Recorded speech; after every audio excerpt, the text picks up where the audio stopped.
Recognized. I thank my colleague from Kentucky. Mr. Speaker, I rise to support my bill today, the Expanding Investment in Small Business Act. Small businesses and entrepreneurs are vital to our economy. More than 60% of new jobs are created by small businesses, and almost half of our private sector workforce is employed by firms with fewer than 500 employees. Small businesses are also an engine for innovation. According to the Small Business Administration, small businesses account for an outsized percentage of patents granted in the most innovative industries. I see this ingenuity in Wisconsin, in Racine, in Janesville, and Kenosha, and everywhere in between. Entrepreneurs and startups create good-paying jobs for workers. It's important we continue giving job creators the ability to invest in our communities. But in order to grow, hire, and invest in innovation, small businesses need access to capital. Unfortunately, rules and regulations have made it harder for companies to gain access to capital, made it harder for them to go public, and have made it harder for them to stay public.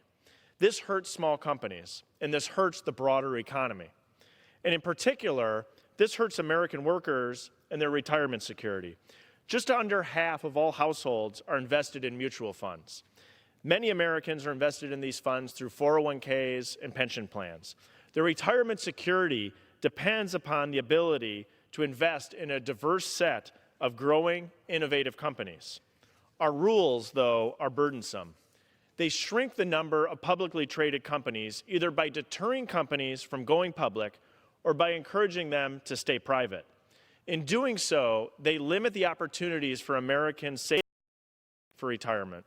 Members of both parties and a wide range of stakeholders and experts have identified the existing mutual fund rules as an area for potential improvement. I want to thank my colleague, Congressman Gonzalez from Texas, for joining me from this across-the-aisle effort to support this bill. This isn't a new idea, but until now it hasn't gotten done. I'm glad to see bipartisan support for taking this important step forward in improving our capital markets.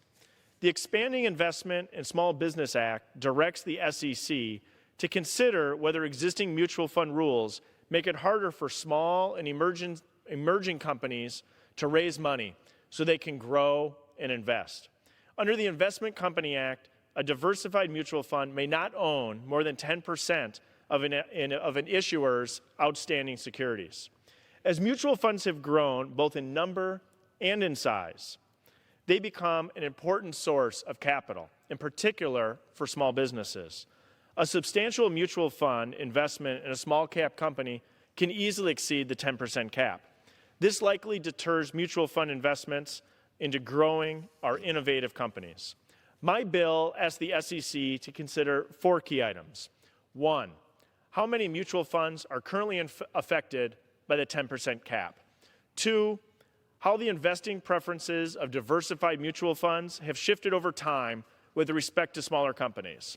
3, the potential impact of a change in the 10% threshold.